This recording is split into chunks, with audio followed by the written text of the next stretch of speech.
사도신경으로 우리의 신앙을 하나님께 고백하겠습니다. 나는 전능하신 아버지 하나님 천지의 창조주를 믿습니다. 나는 그의 유일하신 아들 우리 주 예수 그리스도를 믿습니다.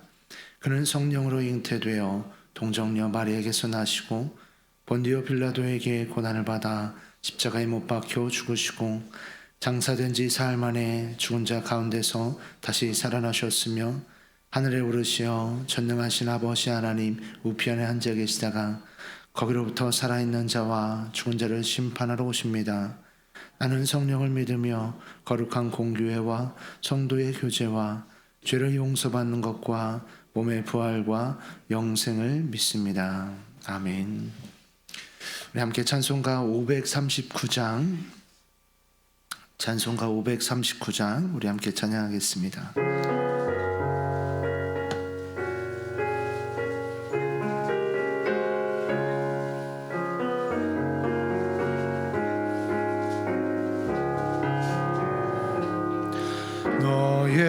예수께 조용히 나아가 내 모든 짐 내려놓고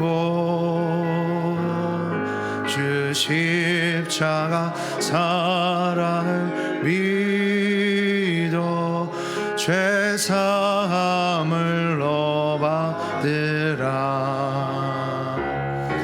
주 예수께 조용히 나가 내 마음을 쏟아놓으라. 네 이름 미리 보시는 주님 그 은혜를 베푸시리.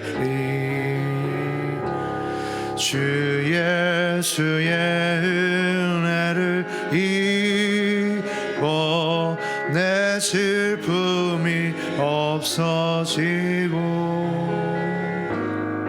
내 이웃을 사랑하여 너 받은 것 거저 주라. 주 예수께 조용히 나가 내 마음을 쏟아놓으라. 너를 미리 보시는 주님 그 은혜를 베푸시리. 주 예수를 친구로 삼아 늘 내 옆에 모시어라. 그 영원한 생명새 물에 내 마름 못 죽이어라. 주 예수께 조용히 나가 내 마음을 쏟아놓으라. 네 이름 미리 보시는 주님 그 은혜를 베푸시리. 너 주님과 사귀어 살면 새 생명이 넘치리라. 주 예수를 찾는 이 앞에 참 밝은 빛 비추어라. 주 예수께 조용히 나가 내 마음을 쏟아놓으라. 네 이름 미리 보시는 주님 그 은혜를 베푸시리. 오늘 우리에게 주시는 하나님의 말씀은 시편 69편 29절에서 36절까지의 말씀입니다. 시편 69편 29절에서 36절까지의 말씀 우리 한 절씩 교독 마지막 절을 합독하겠습니다. 오직 나는 가난하고 슬프오니 하나님이여 주의 구원으로 나를 높이소서.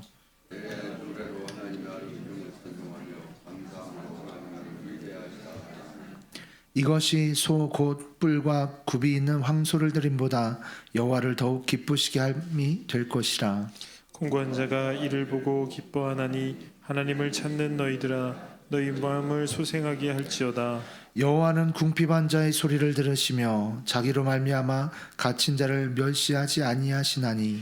천지가 그를 찬송할 것이요 바다와 그 중에 모든 생물도 그리할지로다. 하나님이 시온을 구원하시고 유다 성읍들을 건설하시리니 무리가 거기에 살며 소유를 삼으리로다. 그의 그의 종들의 후손이 또한 이를 상속하고 그의 이름을 사랑하는 자가 그 중에 살리로다. 아멘. 기도하겠습니다. 좋으신 아버지 하나님, 은혜를 감사합니다. 지난 간밤에도 저희들을 주님 품 안에서 편히 쉬게 해주시고 또 이 새벽에도 저희들을 주 앞에 불러주심을 감사합니다. 물을 떠난 고기가 살 수 없음과 같이 저희가 주의 은혜가 없이는 한순간도 살 수 없음을 고백합니다. 이 새벽에도 말씀과 기도 가운데 저희들을 만나주시며 주의 성령으로 충만케 하여 주옵소서.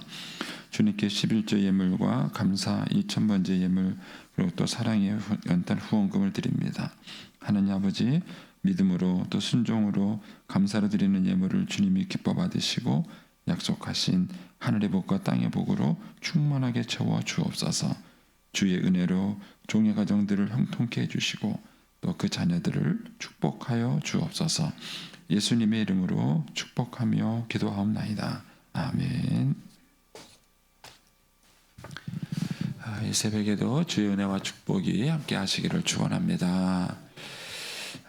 이 69편은 꽤 긴 시입니다. 그래서 이제 저희가 세 번에 나누어서 저희가 이제 묵상을 하고 있는데 이제 1절부터 12절까지는 이제 시편 기자의 어려움을 하나님께 하소연하는 그런 이제 탄원적인 내용이 있고, 그다음에 어제 보셨던 13절부터 이제 28절까지는 그 어려운 상황에서 하나님께 기도하는 간구의 내용이 이제 기록되어져 있고, 이제 오늘 우리가 묵상하게 될 29절에서 36절까지는 하나님을 찬양하는 이제 기도 가운데 이제 문제가 해결돼서 하나님을 찬양하는 이제 그런 내용이 이제 오늘 29절에서 36절까지 기록이 되어 있습니다. 근데 이 시편은 이제 다윗이 지은 시로 되어 있죠. 그런데 다윗이 이제 언제 이런 어려움을 겪었는지 뭐 그런 거는 이제 잘 모릅니다. 근데 어쨌든 이제 이 다윗의 일생 속에서 이제 많은 이제 어려움과 시련이 있었고, 그 속에서 다윗이 이런 것들을 어떻게 처리해 나갔는지에 대한 다윗의 영성이 이 시편 속에서 잘 담겨져 있습니다. 우리가 이제 인생을 살아가면서 이제 어려움을 겪게 되면은 그 어려움은 보통 나와 다른 사람들 사이에 생기는 어려움이에요. 이 시편 기자가 이제 이 다윗이 여기서 말하는 것도 다윗을 뭐 뒤에서 비방하고 비난하고 심지어는 자기 형제들까지도 자기를 비난하는 이런 어려움을 있는 것이죠. 그래서 우리가 어려움을 겪을 때 사람과 사람 사이에, 나와 다른 사람 사이에 생기는 어려움이에요. 근데 이제 이때 믿음이 있다는 것과 믿음이 없다는 게 뭐가 다르냐는 거예요. 믿음이 없는 사람은 이 문제를 가지고 나와 그 사람과의 문제를만 보는 거예요. 그러니까는 내가 그 사람에게 같이 싸우기도 하고 비난하기도 하고 이렇게 그 사람하고 부딪히는 것이죠. 그런데 이제 믿음이 있다는 얘기는 뭐냐면은 다윗은 이 나와 그 사람 사이에 생기는 문제들을 가지고 하나님께 나간다는 겁니다. 그러니까는 나와 그 사람 사이에 생기는 문제인데 이 속에 하나님이 있는가 하는 것입니다. 근데 믿음이 없는 사람의 특징은 하나님이 있는 게 뭐냐면 원망하는 거예요. 하나님이 있다면 어떻게 이런 일이 있을 수 있습니까? 하나님이 살아계시다면 어떻게 나한테 이런 일? 그것을 하나님을 원망하는 것은 하나님을 의식한다고 볼 수 없어요. 그건 하나님을 믿는다고 볼 수 있는 것이 아닙니다. 그러니까는 이 믿음의 사람이라는 것은 나와 그 사람 사이에 어려움이 생겼을 때 그 사이에 하나님이 개입이 되는 거고, 그리고 하나님께 이 문제를 가져가는 겁니다. 그 다음에 한 걸음 더 가서 믿음이 더 성숙한 사람의 또 특징은 뭐냐 하면, 내가 이 사람의 문제를 갖고 이제 생긴 문제를 갖고 고민하다가 해결이 안 돼서 막판에 하나님께 가는 거예요. 이거는 미숙한 것입니다. 믿음이 있지만 미숙한 것입니다. 그런데 성숙한 믿음의 사람이라면 나와 이 사람 사이에 문제가 생겼을 때 처음부터 그 문제를 가지고 하나님께 갖고 나가는 것입니다. 그래서 하나님과의 관계 속에서 이 문제가 먼저 해결이 되는 거예요. 그러니까 나와 이 사람의 관계 속에서 문제가 해결되는 것이 아니라 이 문제를 가지고 내가 하나님께 갖고 나가서 나와 하나님 사이에서 이 문제가 해결이 돼요. 그리고 이 해결받은 태도를 가지고 내가 이 사람을 만나는 거예요. 그러니까는 이 사람은 내 태도를 자기가 반응하는 것처럼 볼 수 없습니다. 근데 오늘날 우리 신자들에게 보기가 어려운 점은 바로 이런 점들이에요. 오늘 여기 말씀 여기 보시면 그 30절 말씀을 한번 보십시오. 그냥 순서대로 보겠습니다. 29절 말씀부터 보시면 오직 나는 가난하고 슬프오니 하나님이여 주의 구원으로 나를 높이소서. 이 오직이라고 번역을 했는데 사실 정확하게 번역하면은 그러나로 번역을 해야 됩니다. 그러나 나는 이런 뜻입니다. 그러니까는 나를 대적하고 공격하는 사람들은 온갖 수단과 방법을 다 가리지 않아요. 그리고 별의별 걸 다 동원해서 나를 비난하고 어려움을 주는 것이죠. 그리고 그런 사람에 비해서 나는 참 가난하고 슬퍼, 무능력한 것입니다. 그러니까는 신자들이 어떤 어려움을 당하는 상황 속에서 늘 겪게 되는 것이 이거예요. 내 힘으로는, 내 능력으로는 안 되는 어려움인 것이죠. 근데 이런 상황에서 다윗은 뭐냐면은 하나님께 가지고 나오는 거예요. 하나님이여 주의 구원으로 나를 높이소서. 그러니까는 이 어려운 문제에 대해서 내가 싸우고 내가 막 쟁투하고 내가 부딪히고 그러는 게 아니라 그냥 이 문제를 가지고 하나님께 갖고 나가는 거예요. 그래서 하나님께서 이 문제를 해결해 주시고 하나님께서 이 문제를 문제를 풀어 주시도록 하나님께 기도하는 것입니다. 그리고 내가 이 관계 속에서 입은 그런 마음의 상처나 아픔과 어려움도 이 시편 기자는 하나님께 갖고 나가는 거예요. 그래서 어제도 다윗이 기도하는 내용을 보면은 살벌한 기도를 해요.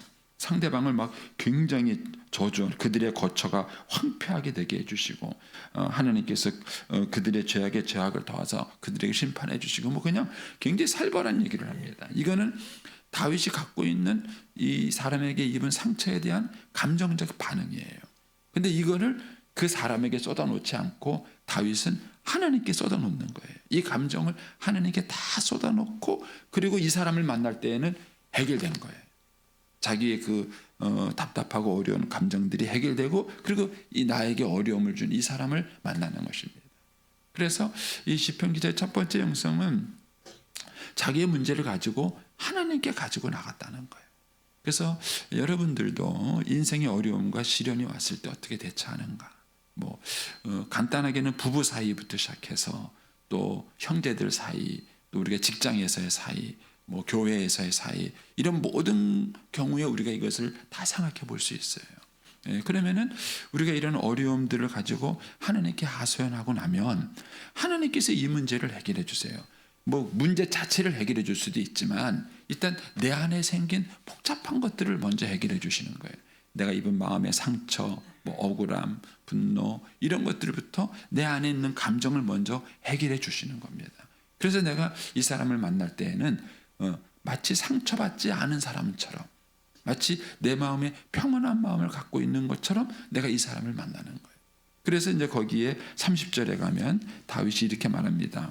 내가 노래로 하나님의 이름을 찬송하며 감사함으로 하나님을 위대하시다 하리니 그랬습니다. 우리말 성경에는 이런 게 좀 약해요. 하리니. 근데 영어 성경에 보면은 I will praise 이렇게 말해서 의지를 담았다는 걸 말하는 거예요. 그러니까는 지금 다윗은 자연스럽게 찬양이 나오는 삶이 아니에요. 자연스럽게 감사가 나오는 삶이 아니에요. 그런데 자기가 하나님께 기도하고 하나님께 마음을 쏟아놓고 그 다음에 의지를 실어서 하나님을 찬양하는 거예요. 자기가 억지로 하나님께 찬양하고 하나님께 감사함으로 나가는 거예요. 그러면서 하나님을 위대하시다라고 하나님을 찬송하면서 나가는 겁니다. 이게 믿음이 있는 모습이에요. 그러니까는 저와 여러분의 믿음이 있다는 게 뭔가, 기도하는 사람이라는 게 뭔가, 성령 충만하다는 게 뭔가, 이런 어떤 시련과 어려움, 갈등 상황이 다가왔을 때 그거를 대처하는 방법이 다르다는 거죠. 저희 아내는 저희 어머님하고 한 번도 싸운 적이 없어요. 근데 저희 어머님은 죄송합니다. 좀 못됐어요. 예, 그러니까 아들인 제가 보기에도 답답할 때가 있어요. 그런데 한 번도 저희 아내가 어머님하고 싸워본 적이 없어요. 그럼 저희 아내는 안 힘들었을까요? 힘들었죠. 왜 어려웠겠어요? 그런데 늘 하나님께 가지고 나가서 기도하고 하나님께 하소연하고 하나님 앞에서 눈물을 흘리고 하나님 앞에 하소연하는 것입니다. 그래서 우리의 신자가 믿음이 있다는 게 뭔가라고 말했을 때 내가 그 사람에게 상처를 받고 또 아픔을 겪고 그래서 막 그 사람한테 막 분노를 가지고 막 쏟아내고 공격하고 이거는 믿음이 있다고 볼 수 없어요. 그런 거는 믿지 않는 사람들도 하는 반응인 거예요. 그러니까 믿음의 사람이라는 것은 그런 시련과 어려움이 왔을 때 그 사이에 하나님이 개입이 되는 거예요. 그래서 하나님 앞에 그 마음을 쏟아놓고 하나님 앞에 문제를 해결하고 그리고 자기는 하나님의 이름을 찬송해요. 하나님을 위대하시다. 이렇게 하고 그 사람에게 기쁨과 감사가 있어요. 그래서 거기에 31절에 가면 이런 말이죠. 이것이 뭡니까? 30절을 말하는 거예요. 그런 시련이 왔을 때 하나님을 찬송하는 것이죠. 이것이 소 곧 뿔과 굽이 있는 황소를 드림보다 여호와를 더욱 기쁘시게 할 것이다. 그러니까 제사를 드리는 것보다 감사가 낫다는 거죠. 이거를 오늘 우리식으로 표현한다면은 공적 예배도 중요하지만 그것보다는 우리의 삶에서 드리는 영적인 예배, 그런 시련이 왔을 때 감사와 찬양으로 반응하는 영적 예배를 하나님이 더 기뻐하신다는 거죠. 그래서 참 믿음이라는 것은 뭔가 우리의 삶 속에 시련과 어려움이 왔을 때 거기에 하나님이 계신가, 그리고 거기에 하나님이 개입이 돼서 이 문제를 해결하는데 하나님께서 어떤 도움을 주시는가 하는 것이죠. 그래서 32절에 가면 그렇게 말합니다. 곤고한 자가 이를 보고 기뻐하나니 하나님을 찾는 너희들아 너희 마음을 소생하게 할지어다. 이거 보면은 참 다윗의 영성이 놀라워요. 다윗은 지금 어떤 사람에 의해서 어려움을 겪고 있어요. 이 어려움을 겪고 있는데 이것을 가지고 다윗은 그 사람하고 싸우지 않고 하나님께 가지고 나가요. 그리고 하나님께 가지고 나가는 이유가 뭐냐면 나와 이 사람 말고도 제3자를 다윗은 생각하는 거예요. 내가 이 사람하고 있는 결등을 제3자가 날 보고 있는 거예요. 그런데 그 사람이 날 보고 못하니까 하나님 없네? 하나님이 있으면 어떻게 저렇게 이러지 않는다는 거예요. 거기에 32절에 보면은 곤고한 자가, 이 곤고한 자는 믿음이 있는 자인지 없는 자인지 몰라요. 근데 분명한 건 뭐냐면 다윗과 같은 억울함도 겪고 공감을 겪은 사람이에요. 그 사람이 이를 봤어요. 뭘 봤어요? 다윗이 겪고 있는 어려움도 봤고 그 어려움 속에서 다윗이 대처하는 모습도 본 거예요. 그리고는 보고는 뭡니까? 기뻐해요. 기뻐하고 또 하나님을 찾는 너희들아. 이 사람은 아마 하나님을 찾는 믿음의 사람인 것 같아요. 이 믿음의 사람도 다윗이 그 원수들에게 당하는 어려움을 그들이 다 본 거예요. 그리고는 그 다음엔 또 그들은 뭐냐면 너희 마음을 소생하게 할지어다. 누굴 보고요? 다윗을 보고. 여기서 우리가 믿음의 중요한 원리를 배우는 겁니다. 자녀들에게 어떻게 믿음을 계승할까요? 주일 성수해라, 가정 예배 드리자. 그러면 자녀들이 믿음을 계승할까요? 그거 아니에요. 아이들이 봐요. 엄마 아빠가 살다가 싸우고 갈등하는 모습을 봐요. 부부 싸움은 자연스러운 것입니다. 부부 싸움을 하지 않는 부부가 어디 있습니까? 그런데 그 엄마 아빠가 싸우는 모습 속에서 자녀들이 어떻게 엄마 아빠가 그 문제를 해결해 가는지를 보는 거예요. 근데 그 속에서 아이가 믿음을 배우는 거예요. 믿음을 저렇게 하시네? 또 아이들이 부당한 대우도 봐요. 부당한 대우를 봐서 엄마가 시댁에 가서 부당한 대우를 받는 거 아이들이 봐요. 아이들은 안 느낄까요? 느껴요. 왜 엄마만 이래? 왜 엄마만 가서 그런 일을 듣는 거야? 하고 아이들이 느끼는 거예요. 그런데 그런 속에서 엄마가 어떻게 반응하는지 아빠가 어떻게 반응하는지 아이들이 그걸 보는 거예요. 거기서 이 32절의 반응이 나와야 되는 거예요. 그들이 보고 기뻐하고 하는 자들이 그 마음을 소생하게 하는 것입니다. 그런데 우리들이 실패하는 건 이거예요. 아이들에게 주일 성수도 가르치고 가정 예배도 드리자 그러고 막 그러면서도 막상 그런 상황이 왔을 때 믿음의 사람의 모습을 전혀 보여주질 않는. 그건 아이들이 그 속에서 뭘 보고 배우냐는 거예요. 그 우리가 인생을 살아가면서 갈등이 있을 수도 있고 어려움이 있을 수도 있고 심지어는 실패할 수도 있어요. 우리가 인생을 살아가면서 실패하고 넘어질 수도 있어요. 그런데 그런 상황이 왔을 때 엄마 아빠가 어떻게 그 상황을 대처하는지를 아이들은 보는 거예요. 아이들만 보는 게 아니에요. 내 주변에 있는 친구도 보는 거고 직장 동료도 보는 거고 주변에 있는 사람들이 그걸 보는 거예요. 그 주변에 있는 사람들이 그거를 보면서 아, 저게 무슨 하나님이 있어. 저게 무슨 믿음의 사람이야. 이렇게 반응하는 거예요. 그런데 그 사람들이 그 어려움 속에서 그 기도로 반응하고 믿음을 반응하는 거예요. 그래서 이제 어떤 분이 그렇게 성경을 해석하는데 참 많이 공감을 했어요. 다윗이 사울 왕이 이렇게 그 굴에 숨어 있을 때 들어오잖아요. 들어왔을 때 이제 철호의 찬스예요. 그러니까 이제 그 부하들이 임금님 하나님이 주신 기회입니다. 죽이십시오. 이렇게 얘기를 해요. 다윗이 죽이지 않았죠. 그 이유가 뭐였죠? 하나님께서 기름 부음 받은 자를 내가 죽일 수 없다 그래요. 그런데 그 말 속에는요 또 다른 의미가 있었다는 거예요. 거기에 하나님의 기름 부음 받으면 또 한 사람이 있어요. 누구죠? 다윗이에요. 다윗은 그 형제들 가운데 유일하게 하나님이 기름 부어서 세운 왕이에요. 그럼 거기에서 기름 부어 세운 사람은 딱 두 사람밖에 없는 거예요. 사울과 다윗. 근데 다윗이 기름 부은 사울을 그렇게 대한 거예요. 그 부하들이 그걸 본 겁니다. 부하들이 그걸 본 거예요. 그리고 하나님의 기름 부음 받은 자를 어떻게 대해야 된다는 것을 거기서 산 교훈으로 그들이 본 겁니다. 그래서 다윗이 나중에 어려움도 겪고 자기 아들한테 쿠데타도 당하고 이런 어려움을 겪었지만 다윗의 신복들이 다윗 옆에 탁 붙어가지고 다윗을 따라요. 역대하에 보면은요 다윗만 따르는 정말 충성스러운 신복들의 명단이 30명이 넘어. 그 사람들이 어떻게 그렇게 충성스럽게 할 수 있었는가? 그것은 다윗이 하는 모습들을 본 거예요. 그 속에서 그들이 똑같은 믿음과 은혜를 계승한 것입니다. 이런 면에서 이 다윗의 영성이 뛰어나는 것이죠. 그러면서 이제 33절에 가면 이렇게 말합니다. 여호와는 궁핍한 자의 소리를 들으시며 자기로 말미암아 갇힌 자를 멸시하지 아니하시리니. 이 33절을 우리 아이들이 지식으로 배우느냐 삶으로 배우느냐는 거예요. 하나님이 이런 하나님이야. 하나님이 기도를 들으시는 분이야. 하나님은 선하신 분이야. 우리가 성경 공부할 때 아이들한테 얘기할 수 있어요. 그 아이들은 지식으로 이거를 들을 수는 있어요. 그런데 그의 삶 속에서 이런 하나님을 경험하고 있는가 하는 것입니다. 다윗은 이런 영성을 가지고 살았기 때문에 자기 주변에 있는 사람들이 본 거예요. 그리고는 하나님은 어떤 분이냐? 궁핍한 자의 소리를 들으시는 분이시다. 자기에게 말미암아 갇힌 자들을 멸시하지 않으시는 분이시다. 이거를 가장 가까이서 볼 수 있는 사람이 자녀들인 거예요.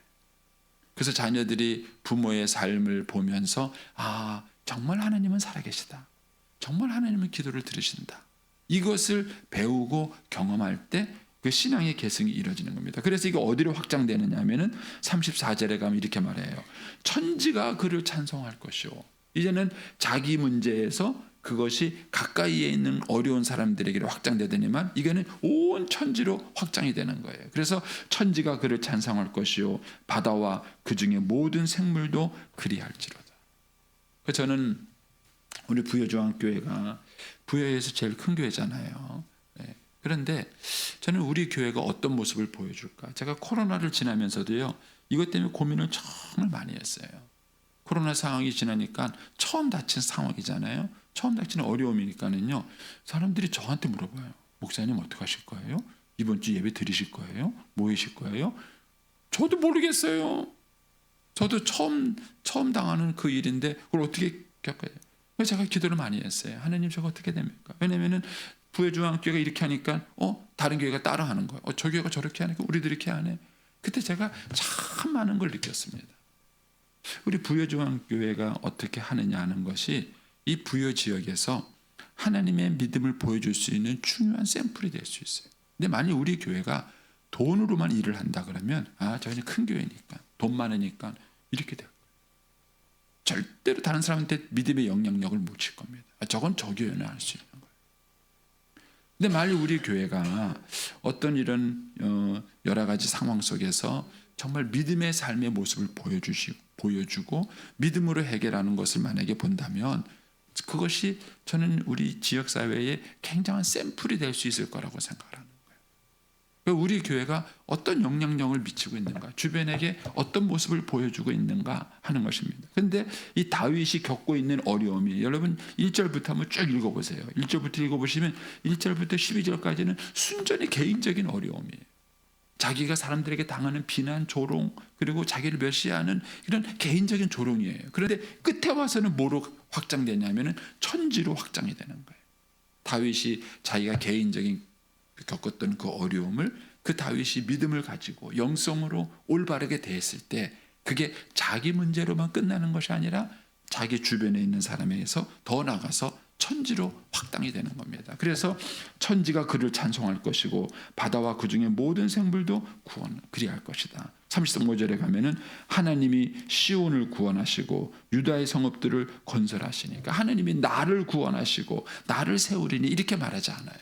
하나님이 시온을 구원하시고 유다의 성읍을 건설하니 무리가 거기에 살며 소유를 삼으리로다. 그러니까는 자기가 겪었던 어려움에서 만민에 대한 구원으로 확장이 되는 것이죠. 그리고 이제 36절에 가면 결국 그의 종들의 후손이 또한 이를 상속하는 거예요. 이게 축복인 거예요. 다윗으로 말미암아 시작된 어려움들이 이제는 그의 후손에게 계승이 되고 그 축복도 상속하는 것입니다. 그래서 그의 이름을 사랑하는 자, 그가 누구든지 간에 그의 이름을 사랑하는 자가 그 중에 살리로다 하는 것입니다. 그래서 신자들은 이 세상을 살아가면서 개인적인 어려움과 힘듦이 있지만 그것이 개인으로 끝나는 것이 아니라 하나님이 그거를 통해서 나를 복의 근원자로 삼는 것입니다. 그래서 하나님이 아브라함에게도 보실 때 내가 너를 복의 근원자로 세워 너로 말미암아 모든 민족이 복을 받게 하겠다 한 것처럼 우리의 삶은 단순한 개인의 삶이 아니라는 것, 그리고 내가 개인적으로 겪는 그런 시련과 어려움이지만 그러나 이것을 내가 믿음으로 대함으로써 또 내 주변과 자녀들과 또 많은 사람들에게 믿음의 영향력을 미칠 수 있다는 것입니다. 그래서 저와 여러분에게 그런 삶의 간증이 많게 되기를 축복합니다. 예, 저는 이제 그 막 유명 연예인들이 간증하는 거 별로 안 좋아해요. 예, 그런데 그 분들의 장점은 있습니다. 뭐냐면은 그 한 사람의 그런 개인의 어려움의 극복이 많은 사람들에게 축복이 되는 걸로 쓰임 받는다는 것이죠. 그래서 저와 여러분이 이런 시련과 어려움을 당할 때 거기에 하나님이 개입이 되고 하나님을 바라보고 그래서 그 믿음의 반응이 많은 사람들에게 복의 근원이 되기를 축복합니다. 기도하겠습니다. 오늘은 12일자입니다.